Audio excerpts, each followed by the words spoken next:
Hello students, आइए देखते हैं चैप्टर 9 की पहली हेडिंग। पहली हेडिंग है आपकी रासायनिक संगठन का विश्लेषण कैसे करें।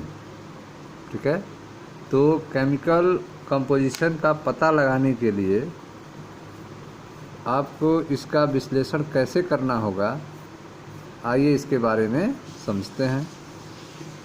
इसी तरह से हम पूछ सकते हैं कि जीवों में कार्बनिक यौगिक किस रूप में मिलते हैं।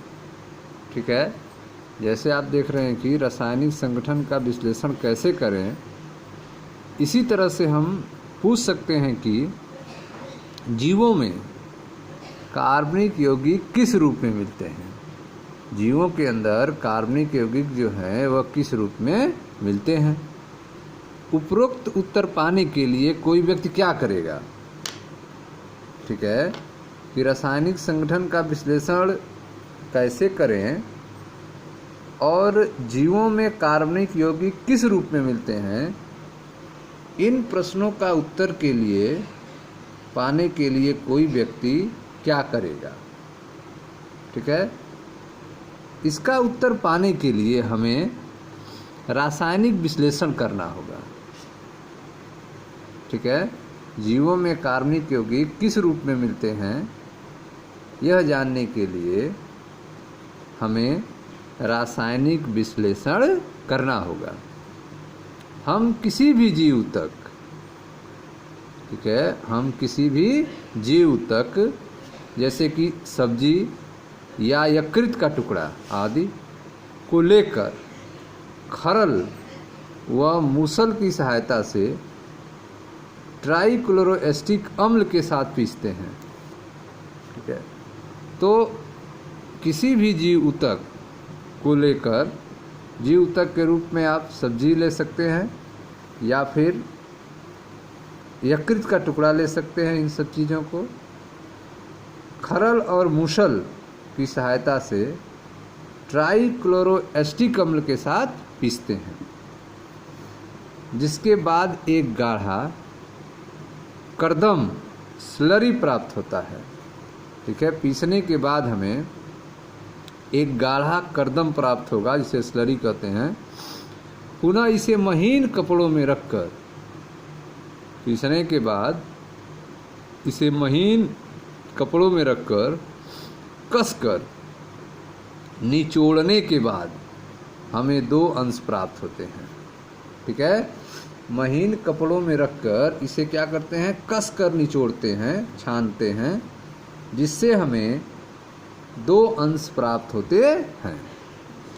एक अंश जो अम्ल में घुला होता है उसे निस्यंद कहते हैं।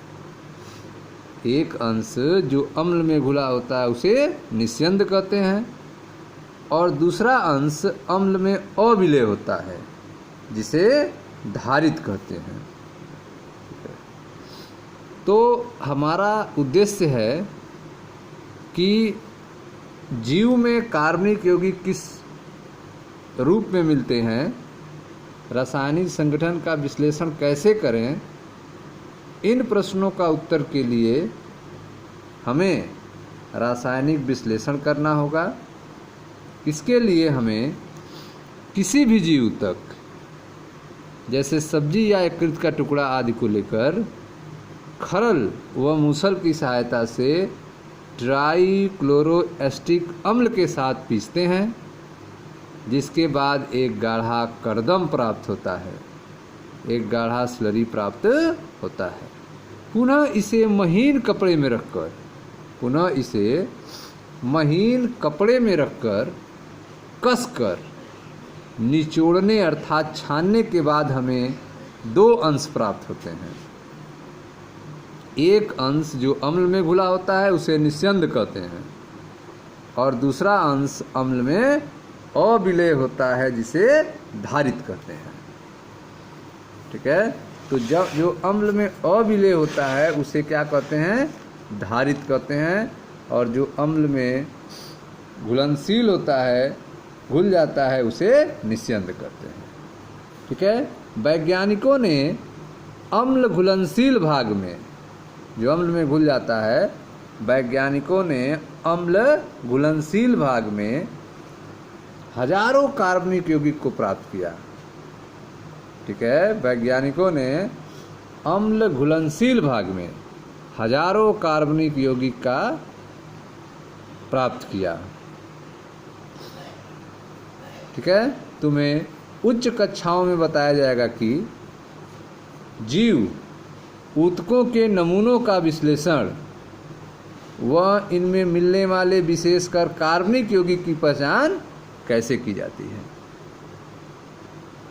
ठीक है, तो आपको बताया गया कि कर्दम जब प्राप्त हो जाएगा तो इसे महीन कपड़े में रखकर छान देते हैं। छानने के बाद इसके दो अंश प्राप्त होते हैं। एक अंश जो अम्ल में घुला होता है उसे निस्यंद कहते हैं और दूसरा जो अम्ल में अविलेय होता है उसे धारित कहते हैं।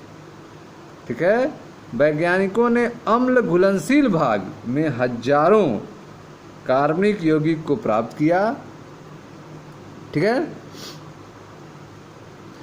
तुम्हें उच्च कक्षाओं में बताया जाएगा कि जीव ऊतक के नमूनों का, जीव ऊतकों के नमूनों का विश्लेषण व इनमें मिलने वाले विशेषकर कार्बनिक यौगिक की पहचान कैसे की जाती है। किसी निचोड़ में मिलने वाले, ठीक है, किसी निचोड़ में मिलने वाले विशेष यौगिक को उसमें मिलने वाले अन्य यौगिकों से अलग करने के लिए विभिन्न पृथक्करण विधि अपनाते हैं। ठीक है, तो किसी निचोड़ में मिलने वाले विशेष यौगिक को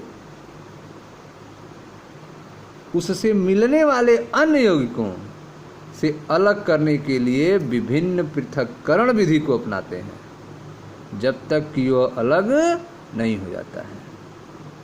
ठीक है, तो अगर जो है दो यौगिक आपस में मिले हुए हैं तो उनको अलग करने के लिए विभिन्न पृथक्करण विधि को अपनाया जाता है जब तक कि उन दोनों को अलग नहीं किया सकता।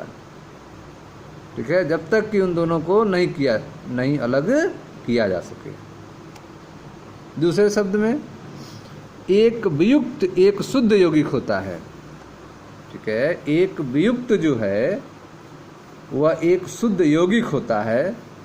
विश्लेषणात्मक तकनीक का प्रयोग करके किसी भी यौगिक के आणविक सूत्र व संभावित संरचना के बारे में जानकारी प्राप्त कर सकते हैं। ठीक है, तो एक वियुक्त एक शुद्ध यौगिक होता है और विश्लेषणात्मक तकनीक का प्रयोग करके किसी भी यौगिक के आणविक सूत्र की जानकारी और उसके संभावित संरचना के बारे में जानकारी प्राप्त कर सकते हैं। जीव ऊतकों में मिलने वाले सभी कार्बनिक यौगिकों को जैव अणु कहते हैं। जैव अणु किसे कहते हैं? जीव ऊतकों में मिलने वाले सभी कार्बनिक यौगिकों को क्या कहते हैं? जैव अणु कहते हैं। जीव ऊतकों में मिलने वाले सभी कार्बनिक यौगिकों को जैव अणु कहते हैं। लेकिन जीवों में भी अकार्बनिक तत्व और यौगिक मिलते हैं। ठीक है, जीवों में भी अकार्बनिक तत्व और यौगिक मिलते हैं। हम यह कैसे जान पाते हैं कि जीवों में अकार्बनिक तत्व और यौगिक मिलते हैं? इसकी जानकारी हमें कैसे होती है? एक थोड़ा भिन्न किंतु भंजक प्रयोग करना पड़ेगा। ठीक है, इसे पता करने के लिए एक थोड़ा भिन्न किंतु भंजक प्रयोग करना पड़ेगा। जीव ऊतकों की थोड़ी मात्रा को तौलकर, ठीक है, वह जीव ऊतक क्या हो सकता है? वह पर्ण हो सकता है, पत्तियां, या फिर यकृत की थोड़ी मात्रा को तौलकर, ठीक है, यह क्या कहलाएगा? तौलने के बाद यह नम भार कहलाता है। ठीक है, उसे शुष्क कर लें ताकि संपूर्ण जल वाष्पित हो जाए। तो जीव ऊतकों की थोड़ी मात्रा को तौलकर शुष्क कर लें, जिससे संपूर्ण जल वाष्पित हो जाता है। बचे हुए पदार्थ से शुष्क भार प्राप्त होता है। ठीक है, तो जो बचा हुआ पदार्थ है उससे हमें क्या मिलता है? शुष्क भार प्राप्त होता है। यदि ऊतकों को पूर्ण रूप से जलाया जाए तो सभी कार्बनिक यौगिक ऑक्सीकृत होकर गैसीय रूप में अलग हो जाते हैं। ठीक है, तो यदि ऊतकों को पूर्ण रूप से जलाया जाए तो सभी कार्बनिक यौगिक ऑक्सीकृत होकर गैसीय रूप में अलग हो जाते हैं। बचे हुए पदार्थ को भस्म कहते हैं। ठीक है, तो अगर जो है जीव ऊतकों की थोड़ी मात्रा को तौलकर शुष्क कर लें, जिससे संपूर्ण जल वाष्पित हो जाता है और बचे हुए पदार्थ को शुष्क भार कहते हैं या शुष्क भार प्राप्त होता है। यदि ऊतकों को पूर्ण रूप से जलाया जाए, यदि ऊतकों को पूर्ण रूप से जलाया जाए तो सभी कार्बनिक यौगिक ऑक्सीकृत होकर गैसीय रूप में अलग हो जाते हैं, कार्बन डाइऑक्साइड व जलवाष्प के रूप में। बचे हुए पदार्थ को भस्म कहते हैं। इस भस्म में अकार्बनिक तत्व मिलते हैं। इस भस्म में अकार्बनिक तत्व मिलते हैं, जैसे कैल्शियम, मैग्नीशियम आदि। ठीक है, अकार्बनिक यौगिक जैसे कि सल्फेट, फास्फेट आदि अम्ल घुलनशील अंश में मिलते हैं। जो अकार्बनिक यौगिक हैं जैसे सल्फेट, फास्फेट आदि, यह अम्ल घुलनशील अंश में मिलते हैं। इस कारण से तत्वीय विश्लेषण से किसी जीव ऊतक के तत्वीय संगठन की हाइड्रोजन, ऑक्सीजन, क्लोरीन, कार्बन आदि के रूप में जानकारी मिलती है। ठीक है, तो बचे हुए पदार्थ को भस्म कहते हैं। इस भस्म में अकार्बनिक तत्व मिलते हैं, जैसे कि कैल्शियम, मैग्नीशियम आदि।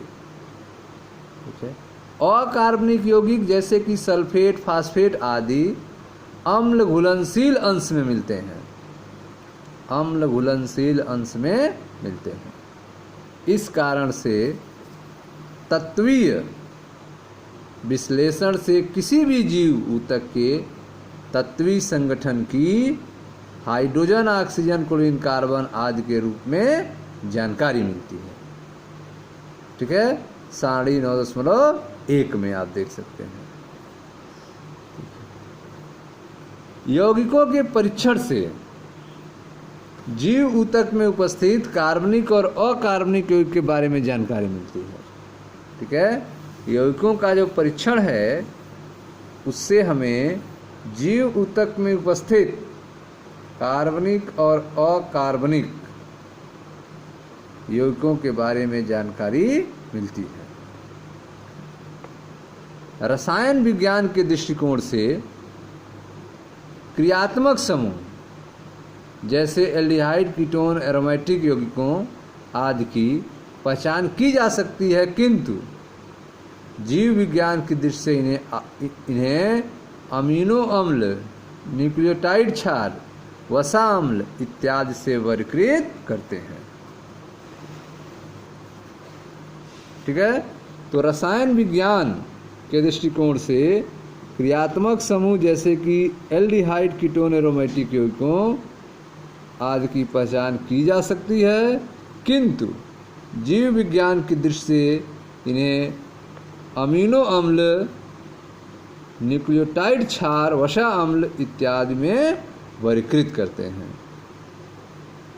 अमीनो अम्ल कार्बनिक यौगिक होते हैं। अमीनो अम्ल क्या होते हैं?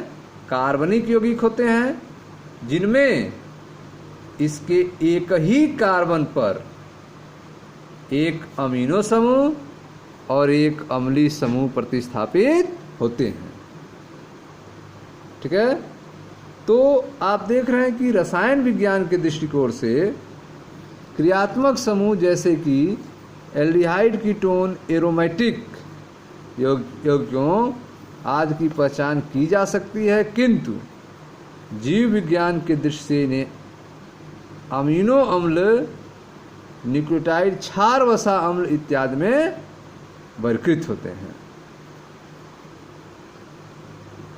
अमीनो अम्ल कार्बनिक यौगिक होते हैं जिनमें इसके एक ही कार्बन पर एक अमीनो समूह व एक अम्लीय समूह प्रतिस्थापित होते हैं। इस कारण इन्हें अल्फा अमीनो अम्ल कहते हैं। ठीक है, तो अमीनो अम्ल जो है वह कार्बनिक यौगिक होते हैं जिनमें इसके एक ही कार्बन पर एक अमीनो समूह व एक अम्लीय समूह प्रतिस्थापित होते हैं। इस कारण इन्हें अल्फा अमीनो अम्ल कहते हैं। ठीक है, तो अमीनो अम्ल को क्या कहेंगे? अल्फा अमीनो अम्ल कहते हैं। ए प्रतिस्थापी मेथेन है। ठीक है, ए प्रतिस्थापी क्या है? मेथेन है। 4 प्रतिस्थाई समूह 4 संयोजकता स्थल से जुड़े रहते हैं। ठीक है, 4 जो प्रतिस्थाई समूह है वह 4 संयोजकता स्थल से जुड़े रहते हैं। ये समूह हाइड्रोजन कार्बोक्सिलिक अम्ल, अमीनो अम्ल तथा भिन्न परिवर्तनशील समूह जिसे आर समूह से व्यक्त करते हैं पाए जाते हैं। ठीक है, तो ये प्रतिस्थापी मेथेन है। 4 प्रतिस्थापी समूह 4 संयोजकता स्थल से जुड़े रहते हैं। ये समुद्र हाइड्रोजन, ये समूह हाइड्रोजन, कार्बोक्सिलिक समूह, अमीनो अम्ल, भिन्न परिवर्तनशील समूह जिसे आर समूह से व्यक्त करते हैं पाए जाते हैं। आर समूह की प्रकृति के आधार पर, आर समूह के प्रकृति के आधार पर अमीनो अम्ल अनेक प्रकार के होते हैं। ठीक है, तो आर समूह के प्रकृति के आधार पर अमीनो अम्ल अनेक प्रकार के होते हैं। फिर भी प्रोटीन में उपलब्धता के आधार पर, ये 21 प्रकार के होते हैं। ठीक है, तो उपलब्धता के आधार पर जो अमीनो अम्ल है वे 21 प्रकार के होते हैं। ठीक है, प्रोटीन के अमीनो अम्ल में आर समूह, हाइड्रोजन, मेथिल समूह, हाइड्रोक्सी मेथिल आदि हो सकते हैं। ठीक है, तो प्रोटीन के अमीनो अम्ल में आर समूह, हाइड्रोजन, अमीनो अम्ल ग्लाइसिन, मेथिल समूह एलेनिन, हाइड्रोक्सी मेथिल सेरीन आदि हो सकते हैं।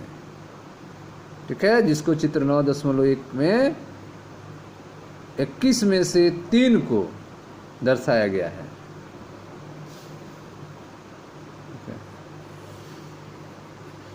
आगे देखते हैं अमीनो अम्ल के भौतिक और रासायनिक गुण।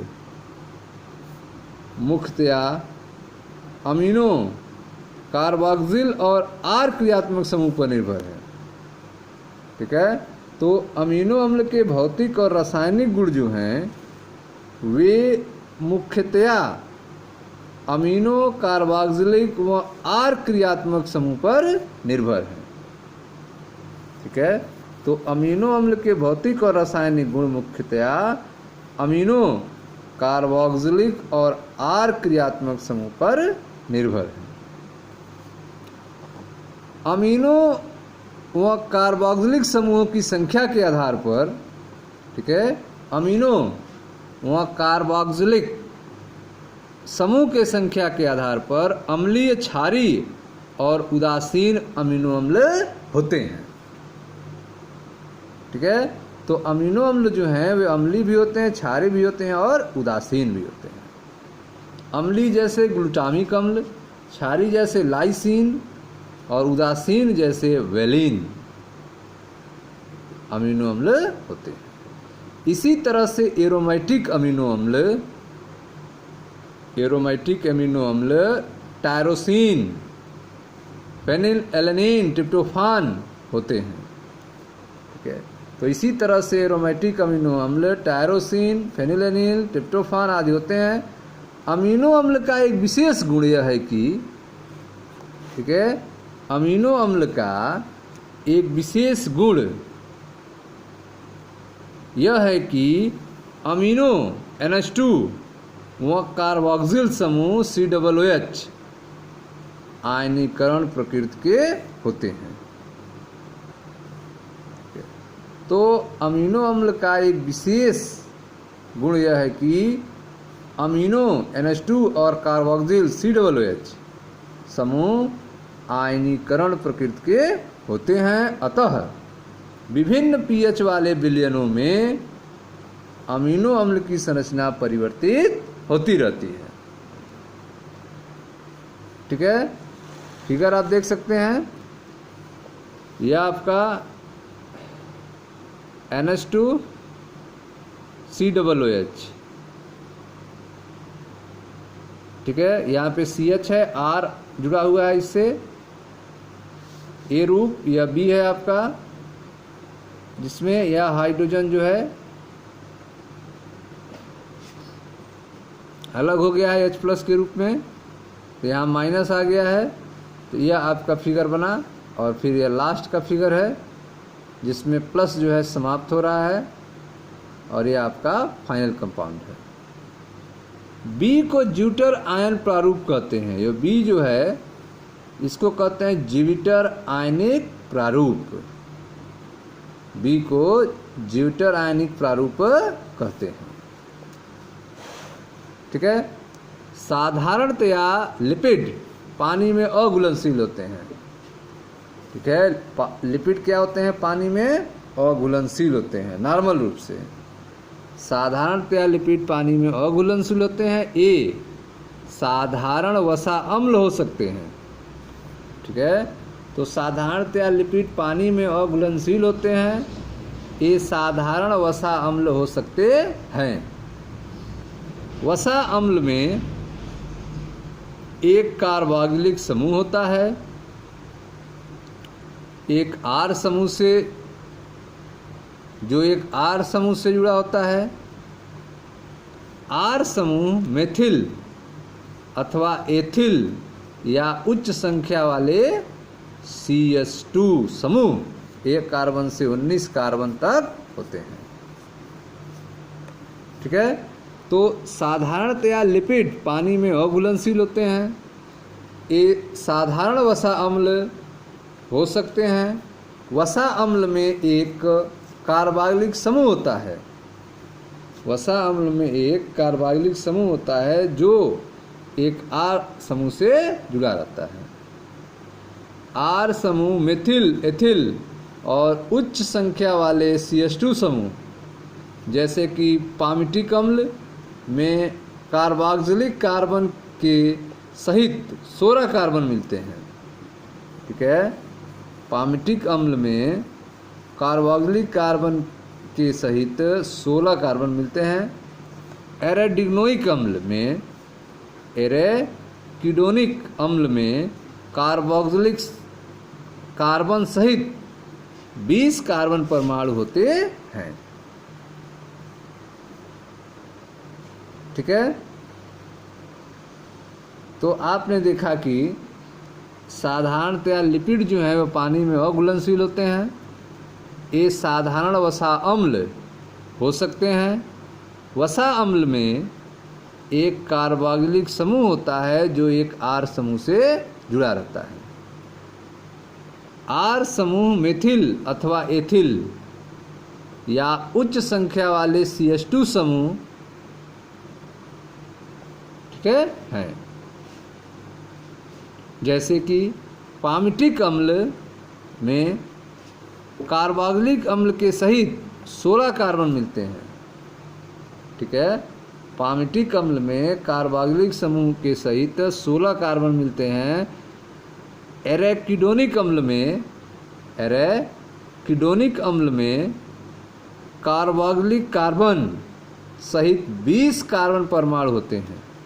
ठीक है, तो पाल्मिटिक अम्ल में कार्बोक्सिलिक कार्बन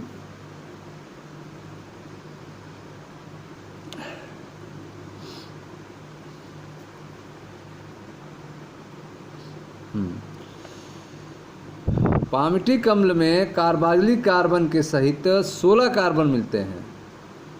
एराकिडोनिक अम्ल में कार्बोक्सिलिक कार्बन सहित 20 कार्बन परमाणु होते हैं। ठीक है, वसा अम्ल संतृप्त या असंतृप्त प्रकार के हो सकते हैं। वसा अम्ल जो है वे संतृप्त अथवा असंतृप्त प्रकार के हो सकते हैं। जब वसा अम्ल संतृप्त होता है तो उसमें दो बंध नहीं होता है बिना द्विआबंध के, और जब असंतृप्त होता है तब एक या एक से अधिक दो बंध रहता है। ठीक है, दूसरा साधारण लिपिड ग्लिसरॉल है। दूसरा साधारण लिपिड क्या है? ग्लिसरॉल है, जो ट्राईहाइड्रॉक्सी प्रोपेन होता है। ठीक है, तो दूसरा साधारण लिपिड ग्लिसरॉल है जो ट्राईहाइड्रॉक्सी प्रोपेन होता है। बहुत सारे लिपिड में ग्लिसरॉल और वसा अम्ल दोनों मिलते हैं। ठीक है, तो बहुत सारे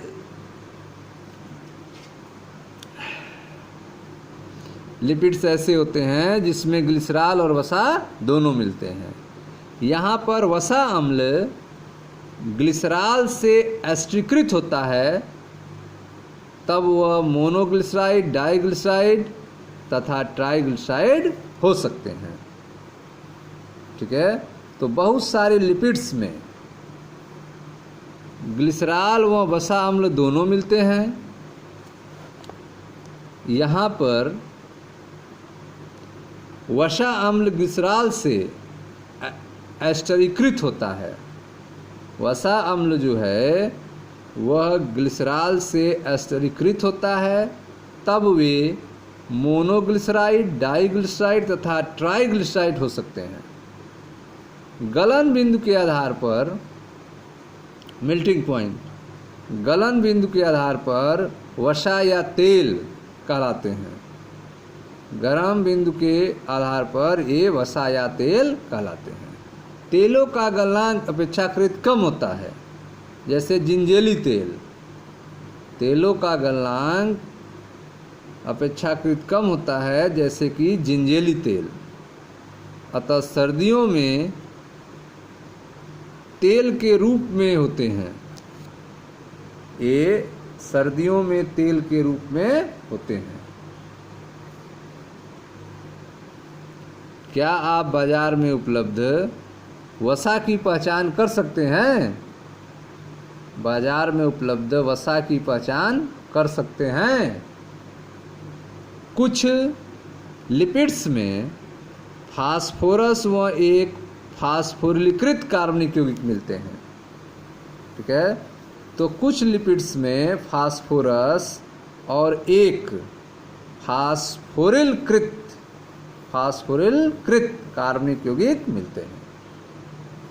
ये फास्फोलिपिड है जो कोशिका झिल्ली में मिलते हैं, जैसे लेसिथीन। ठीक है, तो कुछ लिपिड्स में फास्फोरस व फास्फोरिलीकृत कार्बनिक यौगिक मिलते हैं।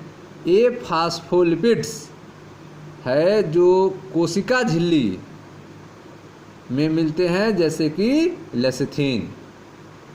कुछ ऊतक, विशेष तौर पे तंत्रिका ऊतक में अधिक जटिल संरचना के लिपिड पाए जाते हैं।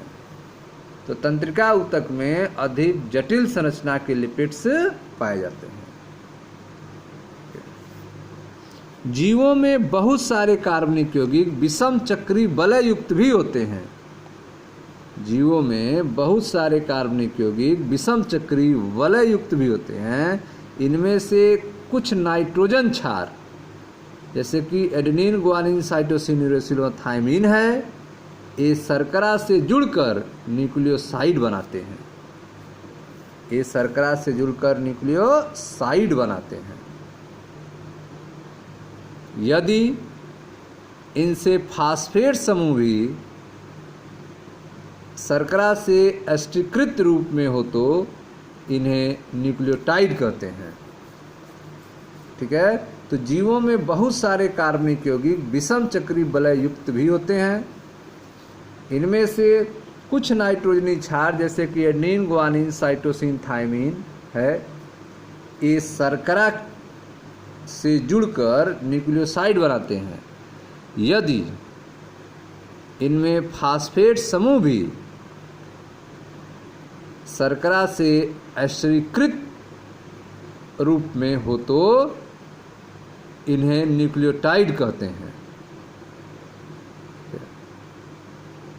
तो इनमें से कुछ नाइट्रोजन क्षार जैसे एडेनिन, ग्वानिन, साइटोसिन, थायमीन ये शर्करा से जुड़कर न्यूक्लियोसाइड बनाते हैं। यदि इनसे फास्फेट समूह भी शर्करा से एस्टीकृत रूप में हो तो इन्हें न्यूक्लियोटाइड कहते हैं। एडेनिन, ग्वानिन, साइटोसिन, थायमीन व यूरिडीन, साइटिडीन न्यूक्लियोसाइड है। ठीक है, एडेनिन एडेनिलिक अम्ल, थायोमेडिलिक अम्ल, ग्वानिलिक अम्ल, यूरिडिलिक अम्ल व सिटिडिलिक अम्ल न्यूक्लियोसाइड्स हैं।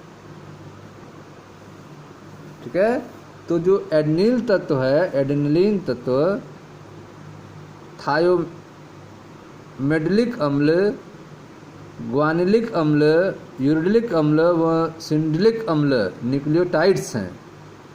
न्यूक्लिक अम्ल जैसे कि डीएनए व आरएनए आनुवांशिक पदार्थ के रूप में कार्य करता है। ठीक है, तो न्यूक्लिक अम्ल जैसे डीएनए, आरएनए आनुवांशिक पदार्थ के रूप में कार्य करता है। एडेनिलिक अम्ल, थायोमेडिलिक अम्ल, ग्वानिलिक अम्ल, यूरिडिलिक अम्ल, सिटिडिलिक अम्ल सब क्या हैं? न्यूक्लियोटाइड्स हैं। ठीक है, एडेनिन, ग्वानिन, थायमिडीन, यूरिडीन व साइटिडीन क्या है? न्यूक्लियोसाइड है। ठीक है स्टूडेंट्स, तो यह था चैप्टर 9 की पहली हेडिंग, रासायनिक संगठन का विश्लेषण कैसे करें। यह अलग अलग फिगर आप देख सकते हैं बुक में। जैसे यह आपका शर्करा है, कार्बोहाइड्रेट का फिगर, जिसमें यह ग्लूकोज है और यह आपका राइबोज है।